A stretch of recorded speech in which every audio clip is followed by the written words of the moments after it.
Salut les gens, j'espère que vous allez bien. Aujourd'hui on se retrouve pour le book haul de cet été, donc du mois de juillet et du mois d'août. Il y a beaucoup moins de livres, enfin un peu beaucoup moins de livres que j'aurais pensé acheter, mais ça va être un book haul très sympa, donc on commence. Le premier livre que je vais vous présenter, il s'agit d'un classique que vous connaissez certainement. Il s'agit de Orgueil et préjugés de Jane Austen aux éditions 10-18.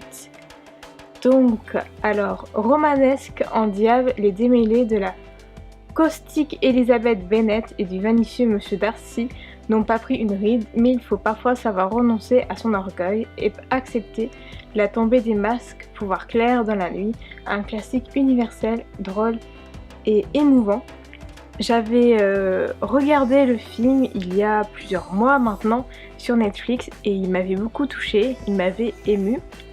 Il en est de même pour Raison et Sentiment que j'avais regardé pas sur Netflix mais en streaming il y a très très longtemps, juste pour Alan Rickman.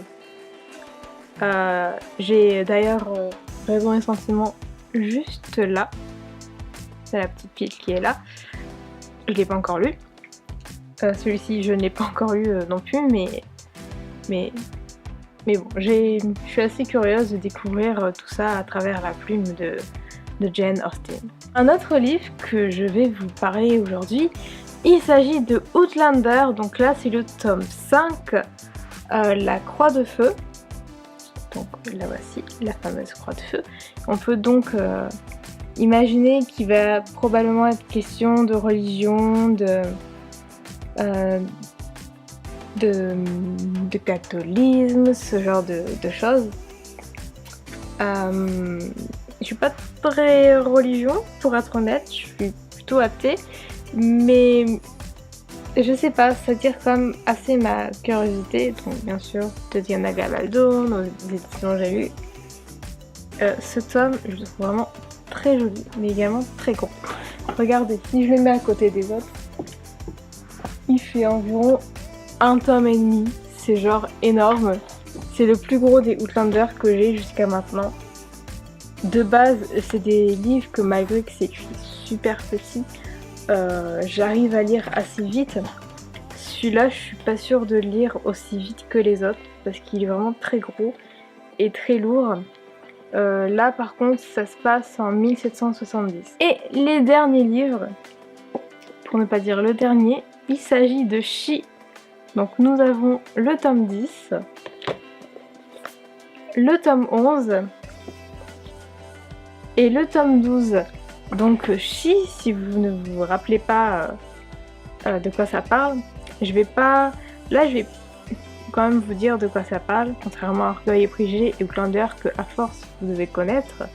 Donc il s'agit d'un petit chat, une femelle précisément, qui va perdre sa maman. Sa maman n'est pas morte, je tiens à préciser. Perdre, ça peut dire plusieurs choses. Donc elle va perdre sa maman et elle va se retrouver dans une petite famille d'êtres humains, sauf que ces humains habitent dans un immeuble où les animaux sont interdits, sont pas les bienvenus, en particulier les chats. Si je me souviens bien, du coup il va se suivre plein de petites aventures de comment on va cacher ça au propriétaire, et c'est super intéressant. Et je le dis à chaque fois, mais en fait on retrouve beaucoup les faits et gestes de nos chats. Du moins moi j'ai un chat, enfin j'en ai plusieurs, mais un particulièrement, qui est d'ailleurs à côté en train de ronfler sur mon lit. Et on retrouve vraiment leurs faits et gestes. On retrouve leurs petites manies, leurs trucs, c'est tout aussi adorable que drôle. Voilà, donc là c'est les 3 derniers tomes, du coup ça me rend un peu nostalgique, mais dans tous les cas ça se lit super vite. Les planches sont simples et sympas, du coup je crois que ça sera quelque chose que je relirai dans tous les cas. Une dernière chose que je voulais vous montrer, ça n'a rien à voir avec les bouquins, mais c'est genre ce petit pop de Harry Potter, c'est mon tout premier, qui m'a été offert par mon copain cet été, et je suis genre toute contente. Je crois pas qu'il regarde mes vidéos, mais s'il regarde mes vidéos, Ben voilà, je suis toute contente. Voilà. Donc sur ce, cette vidéo est maintenant terminée, j'espère qu'elle vous aura plu.